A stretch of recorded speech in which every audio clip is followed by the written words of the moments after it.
Nagbutang kog support sa akong garden kay naman ko gitanong dito nga melon guys. It's a cantaloupe, it's a type of melon. Yellow ang color niya and work kay wala siya ka-crowland. So, yeah, samahan niyo ako.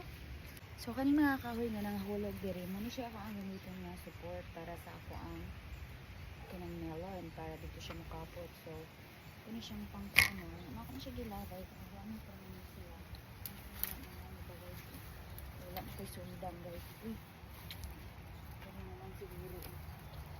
Kaya naman siya. Kami siyang iod sa video.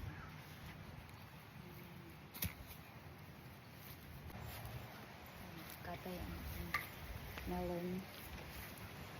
Kani siya nga akong giingon nga cantaloupe. It's a type of melon nga color niya yellow. And lami kayo siya kay crunchy na tamis na imot. Imot lagi kaayo siya. Ano siya ni taas.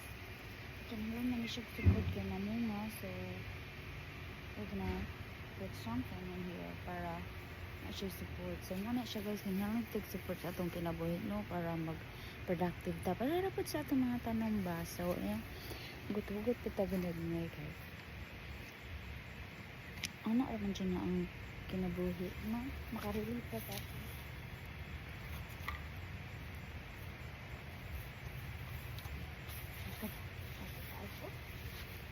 Nakataasan. Makarelate rin dito sa itong mga tanong guys. Ilang rin sa ang palibot. Pero okay lang. We need the rain.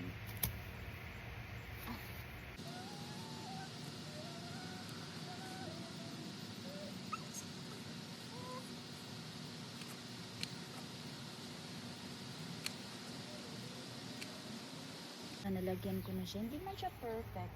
Hindi perfect. Pero at least may support siya. Kasi ito siya. Tapos nilagyan ko siya ng ganito. Kasi pag namunga na siya. Ito oh.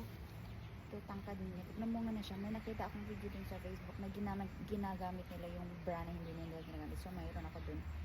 Kaya pwede lang yung gamitin ko. Kasi ayun. Namumulaklak na siya.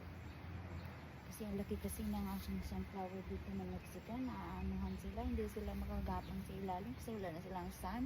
Kaya yun, daming ang bulaklak, tumitindig.